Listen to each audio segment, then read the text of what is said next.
আজকে একটা ফাটাফাটি হয়ে যাবে কিন্তু আমার তো রাতে ঘুমিয়ে আসতেছে না তোমার ব্রাজিলের জন্য। ব্রাজিল কালকে কি করবে? আফ্রিকার ব্রাজিল বলা হয় যাদেরকে, সেই মরক্কোর সাথে খেলা, কি হবে তোমাদের? মানে রেজা, ধন্যবাদ তোমাকে যে তুমি শো শুরু করার আগেই হচ্ছে যে মানে একটা শো যেটা চলতেছে ব্রাজিল নাকি আর্জেন্টিনা, সেই জায়গায় তুমি আগেই শুরু মানে টপ করে নিয়ে নিছো যে আমি আগে কথা বলবো আর কি, মানে এটা যে গায়ে পড়ে আজকে খেলা ব্রাজিলের, তোমার এত মাথা ব্যথা কিসের জন্য? এই জন্যই তো ঘুম আসে না তোমাদেরকে নিয়ে। তোমরা এক্সামিশন পূরণ করে ফেলছো এই বছরে। সেইটা তো এক্সামিশন কি হইছে? আমরা কি একটু থামবো? না না থামার আপনারা এত কেন ঝগড়া করছেন?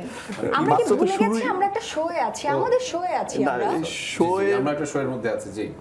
কেন সবসময় কি এত ঝগড়া করতে হবে? ঝগড়া ছাড়া কি আর আমি কিছু আর্জেন্টিনা নেই? তো এইজন্য আর কি, আর্জেন্টিনা এটা মানে শুরু করার আগে মানুষজন একদম ফার্স্ট ফ্রেমেই দেখবে তুমি আইসা বলতেছো যে ঘুমে আসতেছে না, তো মানে একটা ইন্ট্রো দিতে হয় বা কিছু একটা বলতে হয়। না না সেটা আগে কেন মানে একদম ধাস করে এসে আমার শোয়ে ঘুম আসতেছে না কেন, মানে কি জন্য? তোমাদের টেনশনে ব্রাজিলের আচ্ছা সেটা আমরা তো আজকে তোমার কাছে ঝগড়ায় রাখো না না। যাই, সেটা দর্শকদের তোমার একটু কাছেই ওয়েলকাম রাখো। করা হোক ভাইয়া প্লিজ। আমরা আজকে শোয়ের মধ্যে আছি না? Yes. আমরা আর্জেন্টিনা নাকি তুমি কি ব্রাজিল? ও ব্রাজিল। এটা হলুদ কালার চোখের মধ্যে অসহ্য লাগতেছে। দর্শক আপনাদের সবাইকে স্বাগত জানাচ্ছি আমাদের বিশ্বকাপ নিয়ে বিশেষ আয়োজন, যমুনা টেলিভিশনের বিশেষ আয়োজন আর্জেন্টিনা নাকি ব্রাজিল।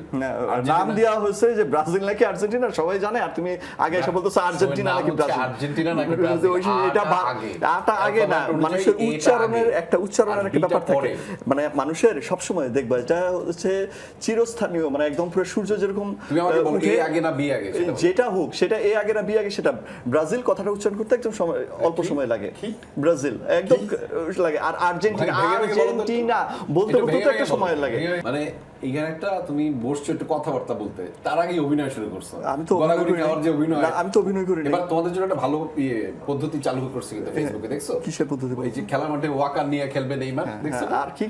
আর কি নিয়ম কি নতুন নিয়ম কি নতুন নিয়ম কি মানে বলতেছিল তো নিয়মের কথা একটা বইলে অর্ধেক তো চলে যাওয়ার করছে, যাতে ব্রাজিলের টিম প্লেয়াররা সবাই অভিনয়ের জন্য না করতে পারে, এজন্য ওয়াকার নিয়ে মাঠের মানে মধ্যে এটার লজিকটা কি বলতো? আচ্ছা আমি একটু লজিকটা দিয়ে নিই। আচ্ছা আমরা ঝগড়া করতে পারবো? এটা ঝগড়া না, এটা হচ্ছে লজিক। গড়াগড়ি সেটা হচ্ছে গড়াগড়ির জন্য হইতেছে যে যে ভিআর নতুন করে 5টা আইন দিছে, 6টা আইন দিছে, সেখানে সবকটা হচ্ছে কিসের জন্য? চোট, যদি কেউ চোট অভিনয় করে ব্রাজিলকে যাতে বিশ্বকাপ না দেয়া যায়, তোমাদের তো জোর করে পেনাল্টির মতন করে দিয়ে দিবে না এর আগের বারের মতন, এইজন্য হচ্ছে জোর করে যাতে তোমাকে বিশ্বকাপ মানে আমি যাতে ভালো খেলে আমার মতন করে আমি বিশ্বকাপ না নিতে পারি, এইজন্য হচ্ছে এগুলা স্বীকার করতেছে যে এটা নাকি ফিফা জোর করে সবাইকে বিশ্বকাপ দেয়, এইজন্য তোমার 5টা তারা এইটা হচ্ছে সলিড, এগুলো হচ্ছে সলিড, এগুলো হচ্ছে সলিড তারা, 5টা তারা জোর করে দিয়ে দিচ্ছে। না না জোর করে না, এখন এটা বাদ দিলা কেন? জুলের ট্রফি বাদ দিবা কেন? তোমরা খেলো নাই, ফাইনাল খেলো নাই, তোমরা ফাইনাল খেলো নাই, জুলের সময় ফাইনাল খেলো নাই, 3টা জুলের খেলছো কিনা সেটা বলো।